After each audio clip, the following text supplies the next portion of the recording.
Saya membacakan Yohanes 3 ayat 16. Karena begitu besar kasih Allah akan dunia ini, sehingga Ia telah mengaruniakan anaknya yang tunggal, supaya setiap orang yang percaya kepadanya tidak binasa, melainkan beroleh hidup yang kekal. Ini ayat yang sangat terkenal, dan memang ini ayat yang sangat penting, ya, kabar baik bagi seluruh dunia. Karena ayat ini mengatakan Allah begitu sangat mengasihi dunia ini, ya. Jadi bukan hanya orang Kristen yang Dia kasihi, tapi akan dunia ini, seluruh dunia ini. Dan itu diwujudkan dengan cara Ia mengaruniakan atau memberikan dengan cuma-cuma tanpa menuntut bayaran anaknya yang tunggal, Yesus Kristus, yang adalah Allah yang menjelma menjadi manusia. Firman Tuhan berkata, pada mulanya adalah firman, firman itu bersama-sama dengan Allah, dan firman itu adalah Allah. Firman itu telah menjadi manusia, ya. Dan kita telah melihat kemuliaannya. Nah, Yesus datang sebagai manusia, kita merayakan kedatangannya ke dunia itu sebagai hari Natal. Tapi kemudian selama 30 tahun dia hidup dalam didikan orang tua fisiknya, yaitu Yusuf dan Maria. Walaupun dia lahir bukan karena benih Yusuf, tapi karena pekerjaan Roh Kudus. Jadi rahim Maria itu cuma tempat untuk dia bisa datang ke dunia menjadi manusia, sehingga dia bisa menjalankan kehidupan utuh sebagai manusia, sama seperti Adam ketika pertama kali diciptakan. Cuma bedanya Adam itu diciptakan langsung, tapi kalau Yesus itu datang lewat seperti manusia lahir, ya, perlu 9 bulan di dalam rahim Maria. Lalu dia bertumbuh dan kemudian kurang lebih selama 3,5 tahun dia melayani di muka bumi. Dia menyatakan, akulah jalan dan kebenaran dan hidup. Tidak ada seorang pun yang sampai kepada Bapa kalau tidak melalui aku. Kemudian dia mati di kayu salib karena dosa-dosa seluruh dunia ditimpakan kepada dia. Nah, selanjutnya ini bagian B dari Yohanes 3 ayat 16, ya. Supaya setiap orang yang percaya kepadanya, kepada Yesus, tidak binasa, ya, melainkan beroleh hidup yang kekal. Jadi Allah begitu mengasihi dunia ini, seluruh dunia ini, dan itu diwujudkan dengan cara Dia mengutus Yesus Kristus menjadi manusia, lalu supaya setiap orang yang percaya kepada Yesus, apapun latar belakangnya, dia tidak binasa, melainkan beroleh hidup yang kekal. Ya, ini ayat yang penting, kita perlu renungkan, perlu camkan senantiasa. Lalu Yohanes 17 ayat 3, ini doa Yesus ketika dia di taman di Getsemani sebelum dia ditangkap untuk kemudian disalibkan. Yohanes 17 ayat 3 berkata, inilah hidup kekal itu, yaitu bahwa mereka mengenal Engkau satu-satunya Allah yang benar, dan mengenal Kristus Yesus yang telah Engkau utus. Jadi yang disebut hidup yang kekal itu bukan sekedar istilahnya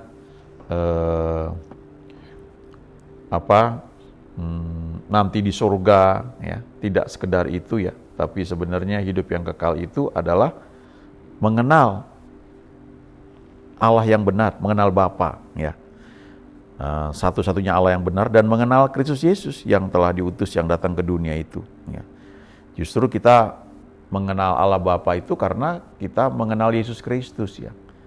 Dan itu karena pekerjaan Roh Kudus, ya.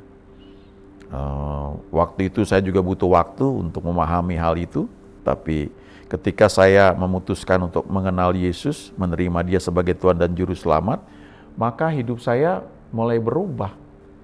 Tidak dari luar, dari dalam, ya. Punya kerinduan baca Alkitab, baca firman Tuhan, mulai cari lagu-lagu rohani. Nah, itu karena perubahan dari dalam, ya. Lalu saya mulai belajar akhirnya mengenal Allah Bapa.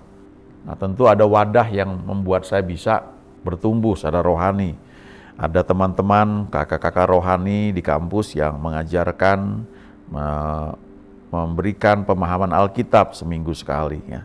Dari situ step by step, lewat ibadah di gereja, lewat buku-buku yang saya baca, dan akhirnya saya makin mengerti ya, bahwa hidup yang kekal itu yang saya miliki karena saya terima Tuhan Yesus, itu bukan sekedar nanti ya, waktu bertemu dengan Tuhan di surga dan tinggal di sana senantiasa.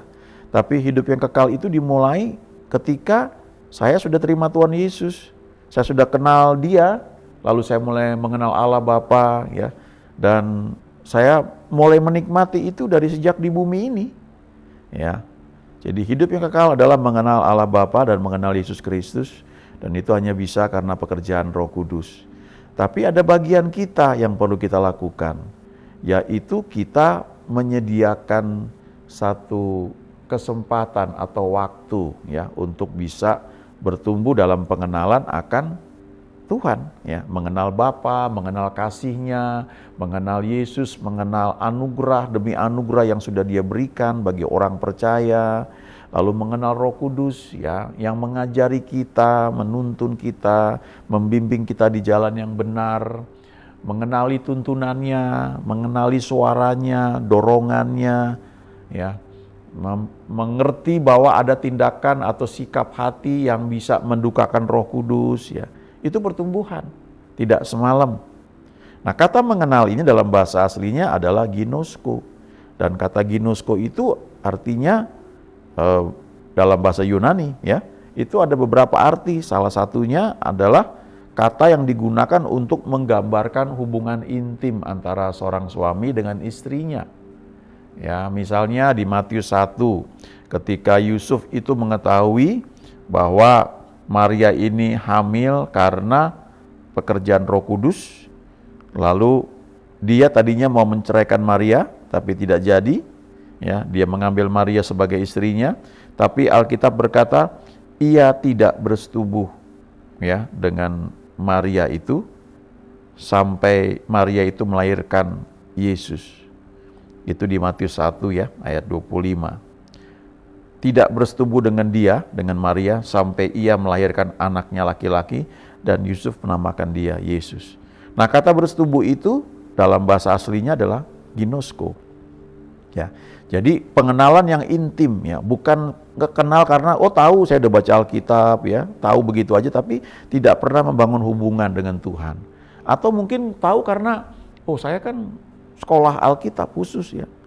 Saya sarjana teologi, saya MTH, atau saya doktor ya. Nah, tapi tidak kenal secara pribadi. Nah, dalam prakteknya itu ya saya nggak tahu berapa banyak ya, tapi saya mendengar banyak sekolah Alkitab yang justru tidak percaya ketuhanan Yesus. Ya, jadi mereka nggak mengenal Yesus sebagai Tuhan. Mereka cuma tahu saja. Ya. Nah, ada ayat lagi yang menarik di surat Yohanes ya. Ini penulisnya sama Yohanes juga. Tapi ini surat Yohanes ya, surat Yohanes yang pertama ya. 1 Yohanes 5 ayat 11, 12 dan 13. Dan inilah kesaksian itu, Allah telah mengaruniakan hidup yang kekal kepada kita, dan hidup itu ada di dalam Anaknya. Barang siapa memiliki anak, ia memiliki hidup. Barang siapa tidak memiliki anak, ia tidak memiliki hidup. Semuanya itu kutuliskan kepada kamu supaya kamu yang percaya kepada nama Anak Allah tahu bahwa kamu memiliki hidup yang kekal itu ya. Jadi waktu kita terima Tuhan Yesus sebagai Tuhan dan Juru Selamat, maka kita itu memiliki Dia, kan kita menerima Dia ya sebagai Tuhan dan Juru Selamat. Nah, kita menerima Yesus yang adalah Anak Allah. Jadi menurut ayat ini dikatakan ya, hidup yang kekal itu atau Zoe itu ya, hidup ilahi itu ada di dalam Yesus. Jadi waktu kita terima Dia sebagai Tuhan dan Juru Selamat, jadi Dia ada dalam hidup kita. Nah, karena Dia ada dalam hidup kita, kita memiliki hidup itu. Ya, kita yang memiliki Yesus, karena Dia tinggal dalam hati kita, kita memiliki hidup itu. Ya. Nah, itu sebabnya bagi orang yang sudah kenal Tuhan, ketika ada yang meninggal ya, itu ada kedukaan tapi tidak berlarut-larut ya, karena tahu orang yang sudah kenal Tuhan itu ya sudah bersama dengan Tuhan ya. Semenjak seseorang itu terima Tuhan Yesus di muka bumi ini, maka orang itu sudah punya hidup yang kekal. Jadi batasnya tuh cuma tubuh jasmani saja, ya. To be absent from the body is to be present with the Lord, ya. Jadi batasannya tuh cuma tubuh kita, ya.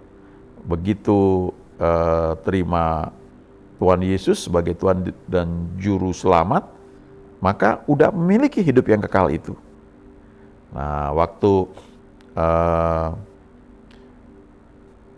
tubuh kita ini rusak gitu ya, karena mungkin sudah waktunya ya untuk pulang ke surga begitu ya, maka tubuh ini dikuburkan ya, kembali kepada tanah, dia cuma pakaian. Tapi saat itu juga kita yang sudah percaya pada Yesus, kita itu menjadi bersama dengan Tuhan, ya. Ini hal-hal yang perlu kita camkan ya, kita renungkan ya. Di 2 Korintus 5 ayat 8 ya, itu dikatakan ya, bahwa to be absent from the body, to be present with the Lord, ya. Itu dalam bahasa Inggrisnya ya. Memang kalau dalam bahasa Indonesia itu tidak gitu terlihat jelas ya. Tetapi kalau bahasa Indonesia dikatakan, tetapi hati kami tabah dan terlebih suka kami beralih dari tubuh ini untuk menetap pada Tuhan. Ya, kalau dijabarkan ya betul juga ya. Beralih dari tubuh ini menetap pada Tuhan. Bahasa Inggrisnya itu King James, to be absent from the body and to be present with the Lord. Ya. Jadi kalau kita menghadiri satu ibadah penghiburan, ini salah satu yang bisa kita bagikan ya, bahwa orang yang sudah mengenal Tuhan Yesus itu tubuh itu cuma pakaian. Ya, jadi ketika pakaiannya dilepaskan, dia berpindah dari kehidupan di dunia ini, dia bersama dengan Tuhan. Tapi yang paling penting adalah kita perlu yakin bahwa kita sudah terima Yesus sebagai Tuhan dan Juru Selamat. Ya, bukan karena orang tua kita pendeta atau gembala atau mungkin pemimpin pelayanan yang besar, bukan karena itu ya. Waktu orang tua kita sudah kenal Tuhan Yesus, memang ada janji Tuhan di Kisah 16 ayat 31. Kalau kita sudah terima Tuhan Yesus sebagai Tuhan dan Juru Selamat, maka kita dan seisi rumah kita itu akan selamat. Tapi ada prosesnya. Jadi waktu kita terima Tuhan Yesus, maka malaikat-malaikat Tuhan itu akan mulai bekerja, mengatur waktu begitu rupa sehingga anggota keluarga kita masing-masing pada momen tertentu akan dibawa pada pemahaman untuk mengenal Yesus. Tapi keputusan untuk terima Tuhan Yesus itu ada pada kita masing-masing. Karena itu kehendak bebas ya.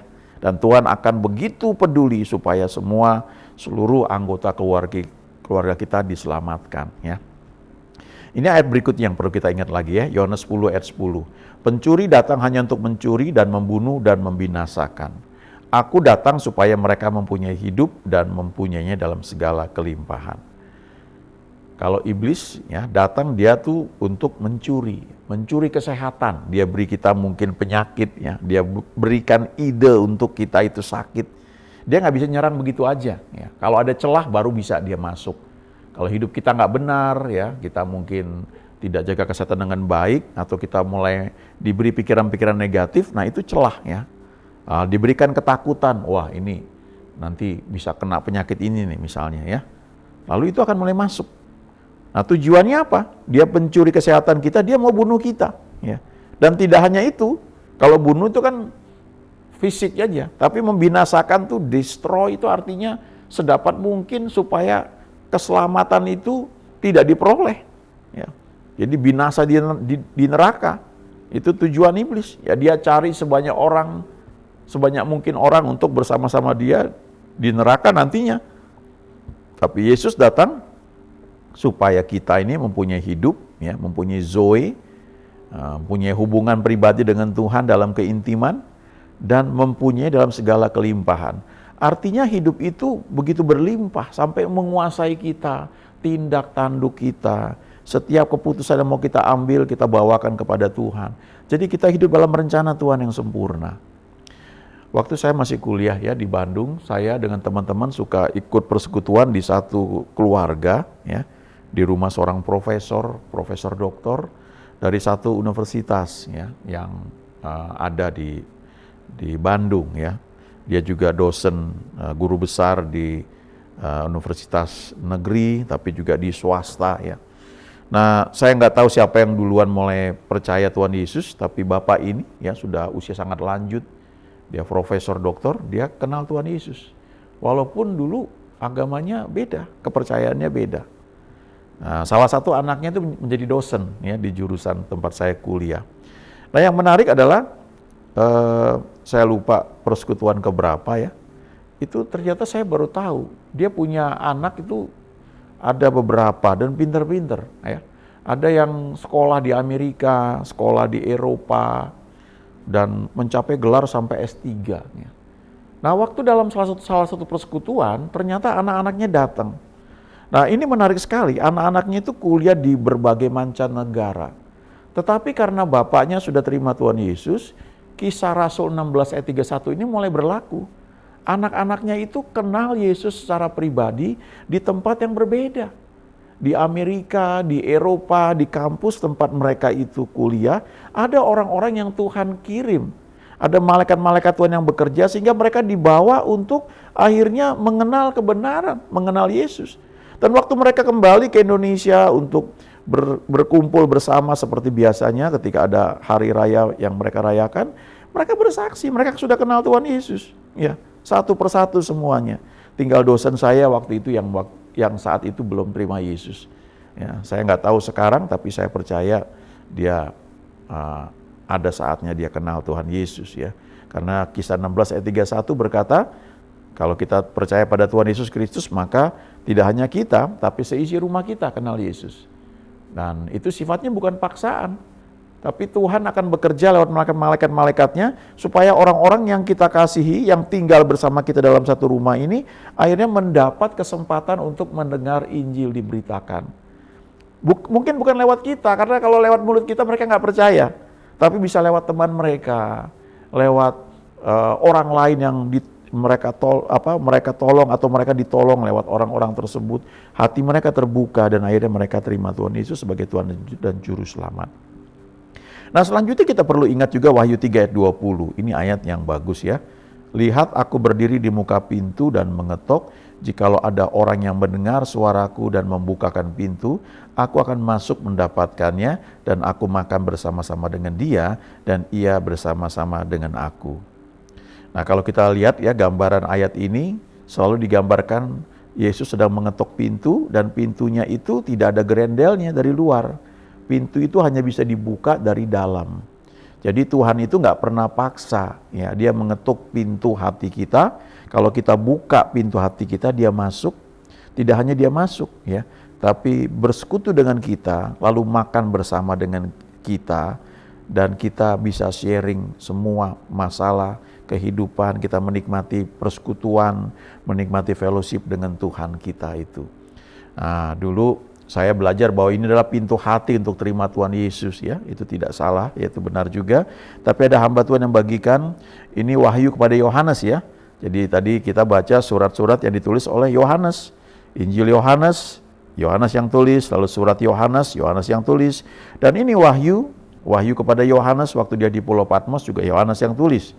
Jadi hamba Tuhan itu bagikan bahwa ini pintu jiwa ya.